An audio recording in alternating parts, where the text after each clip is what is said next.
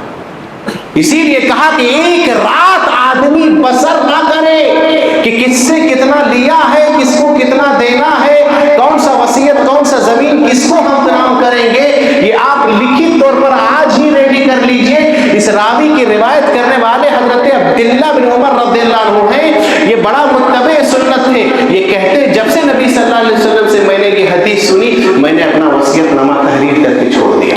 اللہ اکبر، سمجھ گئے؟ تو بڑا مسئلہ ہوتا ہے کہ بھائی آپ کو ابا نے کہا تھا ٹھیک ہے وہ زمین تم لے لینا یا بہن کو ایک کو دے دینا، کب کہا تھا، کس کے سامنے کہا تھا، لاؤ ثبوت، کون دے گا؟ اسی لیے آپ کسی کو کچھ کرنا چاہیں تو ایک تحریری شکل میں آج ہی کہ کس کا کتنا مال دیے ہیں، کتنا لینا ہے، کتنا باقی ہے، اور انسان کی موت کا کوئی گارنٹی نہیں ہے، اپنا وصیت نامہ ضرور تیار رکھیں، ٹھیک ہے؟ ایک چیز یہ ہے۔ چلیے اس کے بعد یہ ہے اب ہر والے کے اوپر ذمہ داری آتی ہے۔ کیا ذمہ داری آتی ہے؟ کہ اگر کسی کا موت کا وقت قریب آ گیا ہو تو وہاں پر کیا کہے، سورہ یاسین پڑھے، ٹھیک ہے؟ ٹھیک ہے کہ نہیں؟ سورہ یاسین پڑھنے والی جو روایت ہے نا وہ ضعیف ہے۔ ہو سکتا اب تو اصل بات شروع ہو رہی تھی، لیکن بات اگر نہ ہو پائے تو میں اگلے جمعہ پھر بتائیں گے کہ کون سی چیز سماج کا حصہ بنا لیا رسم و رواج اور وہ دین میں نہیں ہے۔ سورہ یاسین لوگ پڑھتے ہیں، وہاں پر سورہ یاسین پڑھنے والی روایت ضعیف ہے۔ وہاں پر کیا کرے، جب آدمی کا موت کا قریب وقت آ گیا ہو تو اللہ کے نبی صلی اللہ علیہ وسلم کی صاف حدیث ہے، آپ نے کیا کہا، لقنوا موتاکم لا الہ الا اللہ، بیڑا پار کروانا ہے تو اسے لا الہ الا اللہ کی تلقین کرنا۔ سمجھ گئے؟ اللہ کے نبی صلی اللہ علیہ وسلم جب کسی کا وفات کا وقت قریب آتا تو ڈائریکٹ کہتے تھے لا الہ الا اللہ پڑھنا۔ خود چچا ابو طالب کا انتقال کا وقت قریب آیا تو اللہ کے نبی چچا کو کیا کہہ رہے تھے، لا الہ الا اللہ پڑھنا۔ اللہ کے نبی صلی اللہ علیہ وسلم کا ایک غلام تھا، یہودی کا بچہ، آپ گئے اس کی عیادت کے لیے، ان کا بھی آخری وقت تھا، اللہ کے نبی صلی اللہ علیہ وسلم نے کہا کہ آخری وقت لا الہ الا اللہ کہہ دو۔ کیوں؟ اللہ کے نبی صلی اللہ علیہ وسلم نے فرمایا من کان آخر کلامہ لا الہ الا اللہ دخل الجنہ، جس کا آخری کلمہ آخری جملہ لا الہ الا اللہ ہوگا وہ جنت میں داخل ہوگا۔ لیکن ایک بات بتائیں آپ کو، لے لیجئے سب کی زبان سے لا الہ الا اللہ نہیں نکلتا۔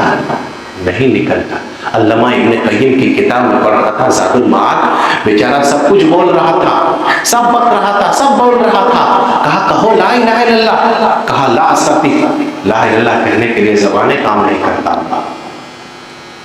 سمجھ سب کی زبان سے نہیں نکلے گا لا الہ الا اللہ۔ اس لیے اگر کوئی شخص انتقال ہو گیا ہو تو اس کو اگر ہوش و حواس باقی ہے تو اس کو بس تلقین کرو کہ وہ لا الہ الا اللہ کہے۔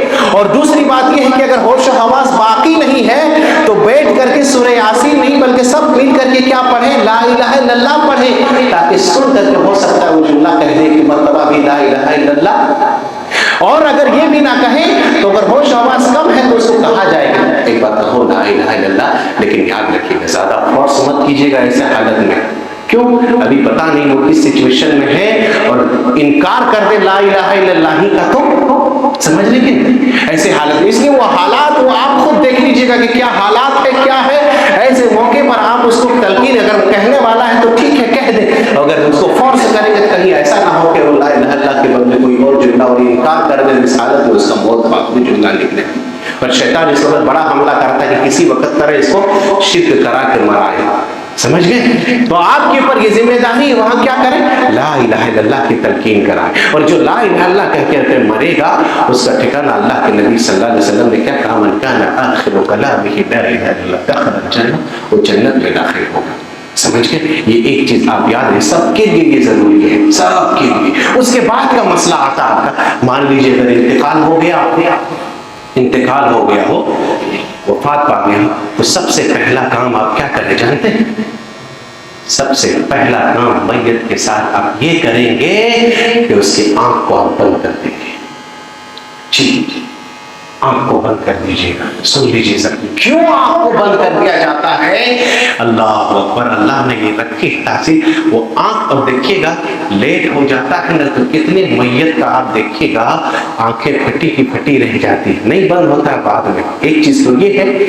پلس میں کیا ہوتا ہے, کتنے لوگوں کا منہ کھلا کا کھلا رہ جاتا ہے. یہ سب بند کر, بعد میں کیا دیکھیے گا کبھی کبھی جو کپڑا لے کر کے باندھتے ہیں تو اسی لیے باندھا جاتا ہے تاکہ اس کا منہ سٹا رہے. تو اس کا آنکھ بند کر دیجیے گا. کیوں آنکھ بند کر دیا جاتا ہے؟ اسی لیے کہ وہ میت جو مر رہا ہے وہ اپنی روح کا پیچھا کرتی ہے. جو روح فرشتہ لے کر کے جاتے ہیں اس کو یہ میت تاکتی ہے, دیکھتی ہے. اس لیے جتنا جلدی ہو سکے اس کی آنکھ کو بند کر دینا چاہیے. یہ سب ہمیشہ یاد رکھیں. اس کے بعد کا مسئلہ کیا آتا ہے, جب روح اس کا نکل گیا, آپ نے آنکھ بند کر دیا, ہونٹ سیدھا کر دیے, سب کچھ ٹھیک کر دینے کے بعد اس میت کے ساتھ کیا کر دینا چاہیے, ایک چادر سے ڈھانپ دینا چاہیے. اس کو چادر سے اس کا پورا سر سمیت ڈھانپ دو. اللہ کے نبی صلی اللہ علیہ وسلم کا جب انتقال ہو گیا تھا تو اللہ کے نبی صلی اللہ علیہ وسلم کو ایک یمنی چادر میں پورا ڈھانپ دیا تھا. وہ آپ سب جانتے تھے, وہ بکر صدیق رضی اللہ عنہ آتے ہیں اور آنے کے بعد اللہ کے نبی صلی اللہ علیہ وسلم کے چہرے سے آپ کے پردے کو ہٹاتے ہیں, چادر کو ہٹاتے ہیں, اور اللہ کے نبی صلی اللہ علیہ وسلم کے چہرے پر حضرت بکر صدیق رضی اللہ عنہ بوسہ دیتے ہیں. اس سے ایک مسئلہ یہ نکلا کہ اگر آپ کا کوئی قریبی میت ہوا ہے تو آپ چہرے کا بوسہ دے سکتے. خود اللہ کے نبی صلی اللہ علیہ وسلم کو بوسہ دیتے ہیں اور حضرت ابوبکر کہتے ہیں انکا میت و انہو میتون. اللہ سبحانہ و تعالیٰ نے آپ کے اوپر جو موت آئی کی تھی وہ آپ مر گئے اور ہمیشہ کے لیے آپ انتقال ہو گئے. تو آپ کیا کریں, آپ سر کو ڈھانپ دیں اور پورے چہرے کو, آپ پورے بدن کو آپ چادر سے ڈھانپ دیں.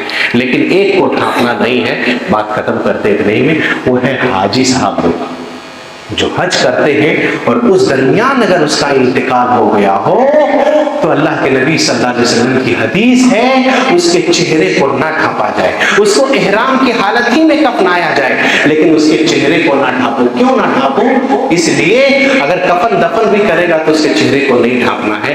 قیامت کے دن وہ اٹھے گا تو ملبین تلبیہ کہتے ہوئے وہ خوش نصیب آدمی اٹھے گا. لبیک اللہم لبیک.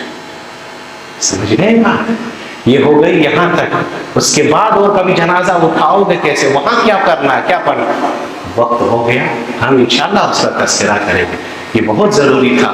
اللہ سبحانہ و تعالیٰ سے دعا کریں بار الہ ہم تماموں کو جو بھی باتیں بتائیں ہم سب کو اس پہ عمل کرنے کی توفیق عطا فرمائے. بار الہ ہم تماموں کو نیک اور صالح عمل کرنے کی توفیق عطا فرمائے. پروردگار جب تک زندہ رکھے اسلام پر, خاتمہ ہو تو خاتمہ بالخیر عطا فرما. آمین. تقبل یا رب العالمین.